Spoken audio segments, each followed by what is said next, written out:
You are distracting the chairman of this committee, and this is lawmaking. At this period, I think you should be left alone to listen to us, because when you look at the provisions of the laws, everything that the president at the end of the day says is final. And therefore, we must give the president attention, and he must listen quietly, because look at provisions 76, 75, whatever at the end of this discussion the president says is final. So distinguished members will have to please stay up during this lawmaking process. Mr. Chairman, as I was saying, clause 4, you look at the supplying drugs and instrument to procure abortions. Look at the clause, but look at the explanation. Any person who unlawfully supplies to or procure for any person anything, whatever, knowing that it is intended to be unlawfully used to procure the miscarriage of a woman, whether she is or is not with the child, is guilty of a felony and is liable to imprisonment for 5 years. Mr. President, this makes this case very complex. Example, I go to a pharmacy or a chemist and I sort out for this instrument and these drugs, and then I buy it. The liability now does not only stop on me, it stops also on the innocent pharmacy that I entered to procure these drugs, first. Secondly, it's not in all totality that abortion is illegal and unlawful.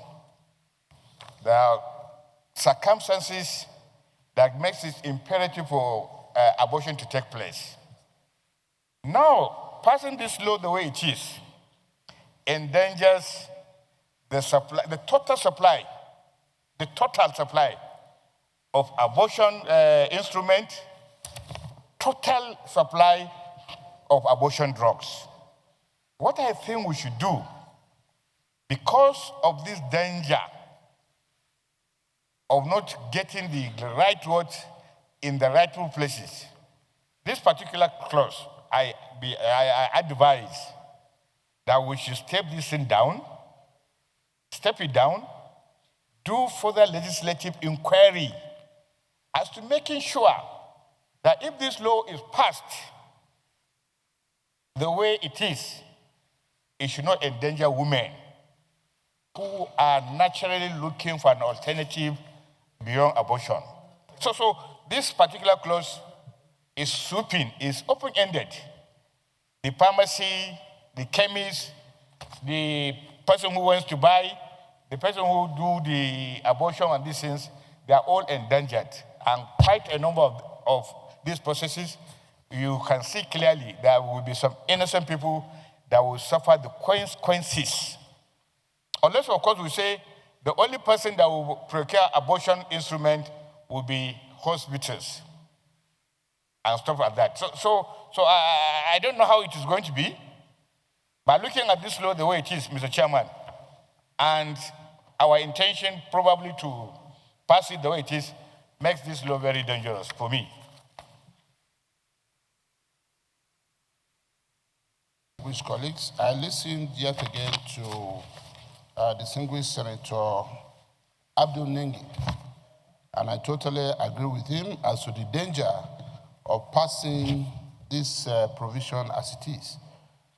And I have two proposals for consideration by our colleagues, and if they make sense, then we can proceed to make a further amendment on that basis. One is to say that it is not in all circumstances that the act of procuring these drugs for the purpose of carrying out an abortion that will be illegal. It's not going to be in all circumstances. In other words, my response here will be for us to provide for a proviso, include a proviso, Because where a certified medical doctor, for reasons of, medical emergency,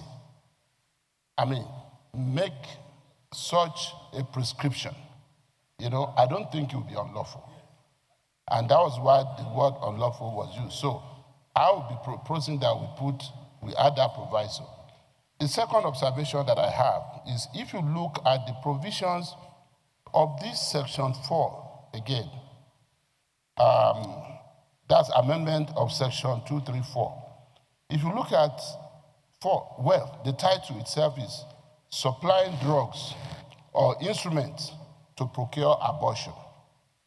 So it is intended, or it is assumed, that there is a child in the embryo, all right?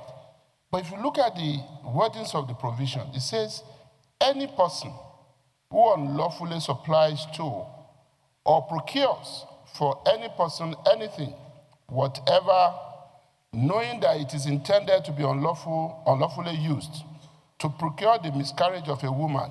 Now note, whether she is or is not with child, is guilty of a felony and is liable to imprisonment for 5 years.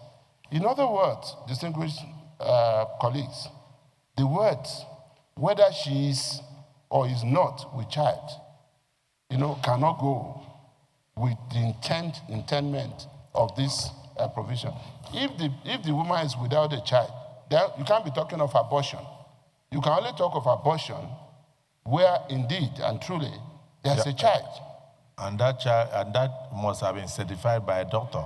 Thank you, sir. That there is a child inside. The person must have passed a pregnancy test. Yes. And someone without a child in the womb cannot pass a pregnancy test, so there'll be nothing to abort. And so why do you send the person without a child? Yes. To 5 years imprisonment? My proposal in this day would be that we delete those words. We delete those words. Whether she is or is not with child. That is, whether she is or is not pregnant. Somebody who is not pregnant cannot. It calls for a deeper reflection. My opinion would be that maybe we just step down for that constitution, send it back to the committee so that they can do a better job. Because we are talking about people's freedom. Yes, sir. We are talking about people's liberty. Yes. And then, like Senator Ningi observed, it goes beyond the person who buys the drug. Yeah. It also affects the person who sells the drug. And then it also even affects the person who takes the drug and the manufacturer. So if we're able to step it down for a week or two and allow committee on judiciary. Exactly, to look at it and come up with a better advice.